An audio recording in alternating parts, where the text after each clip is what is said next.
От пациентки. Упала, подвернула шею. В травмпункте по рентгену сказали подозрение на подвывих С4 позвонка кпереди. По результатам КТ диагноз не подтвердили.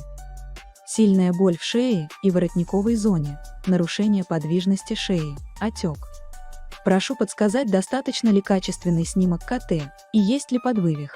Консультативное заключение по представленным КТ-томограммам пациентки 31 года, дата исследования 11 января 2025 года. Область исследования – шейный отдел позвоночника, получены изображения шейного отдела позвоночника в аксиальной, корональной, сагитальной плоскости, использована трехмерная реконструкция.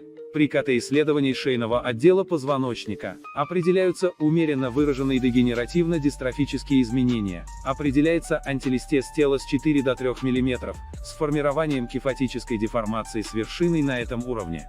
Снижена высота межпозвоночных дисков в каудальном направлении, явление субхондрального склероза замыкательных пластинок тел позвонков, признаки унковертебрального артроза, свежие костно-травматические изменения не выявлены, паравертебральные мягкие ткани без особенностей, зубовидный отросток с 2 расположен асимметрично, относительно боковых масса атланта, справа суставная щель 4,4 мм. Слева 2,4 мм, соотношение в боковых атланто-аксиллярных суставах правильное, конгруентность суставных поверхностей сохранена.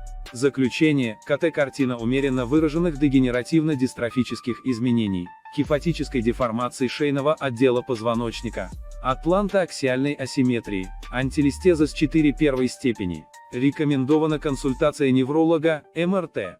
12 январь 2025 год. КМН, доцент Котов МА, а заключение не является окончательным диагнозом и должно оцениваться лечащим врачом вместе с результатами других исследований и клиническими данными. Комментарий врача-рентгенолога. По качеству исследования выполнено хорошо.